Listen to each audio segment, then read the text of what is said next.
Hi friends, welcome back to Maha food blogs. ఈరోజు మన ఛానల్లో డ్రై ఫ్రూట్ జ్యూస్ ప్రిపరేషన్ అయితే చూద్దామండి. దానికన్నా ముందు నేను మీషోలో అయితే 2 జ్యూసర్ జార్స్ని అయితే ఆర్డర్ చేస్తానండి. వీటి గురించి అయితే డీటెయిల్స్ మీతో షేర్ చేస్తానండి. ఇది ఏ ప్రమోషనల్ వీడియో అయితే కాదండి, నేను తీసుకున్నాను, మీకు యూజ్ అవుతుందనే ఉద్దేశంతో డీటెయిల్స్ అయితే షేర్ చేస్తున్నాను.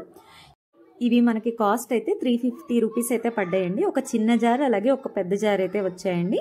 వీటిని అయితే యూజ్ చేయడానికి మనం సపరేట్గా జ్యూసర్ మిక్సీ అయితే కొనాల్సిన అవసరం లేదండి.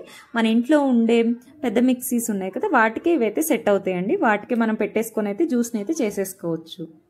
నాకైతే ఇవి చాలా యూస్ఫుల్ అనిపించాయి. ఇప్పుడైతే డ్రై ఫ్రూట్ జ్యూస్ ప్రిపరేషన్ అయితే చూసేద్దామండి. దీనికోసం అయితే ముందుగా బాదం, చియా సీడ్స్, గుమ్మడి విత్తనాలు, అలాగే సన్ఫ్లవర్ సీడ్స్, అలాగే బ్లాక్ కిస్మిస్ని అయితే మనం ముందు రోజున అయితే ఒకసారి శుభ్రంగా క్లీన్ చేసుకుని తర్వాత మనం మంచి వాటర్ని యాడ్ చేసేసుకొని నానబెట్టుకోవాలండి. ఇప్పుడైతే ఒక మిక్సీ జార్ని అయితే తీసుకొని వీటిని వాటర్తో పాటుగా మనం ఈ జార్లో అయితే యాడ్ చేసేసుకోవాలండి.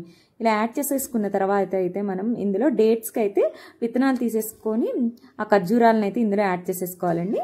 ఒక 3-4 ఖర్జూరాలను కూడా ఇందులో యాడ్ చేసేసుకున్న తర్వాత అయితే ఇందులో మిల్క్ని అయితే యాడ్ చేసుకోవాలండి. కొన్ని మిల్క్ని కూడా యాడ్ చేసుకున్న తర్వాత అయితే దీన్ని మిక్సీ వేసేసుకోవడమేనండి. మెత్తగా మనం జ్యూస్ లాగా మిక్సీ వేసేసుకుంటే సరిపోతుంది. నేను తీసుకున్న జార్స్ అయితే మా ఇంట్లో ఉన్న మిక్సీకి అయితే పర్ఫెక్ట్గా సెట్ అయ్యాయండి.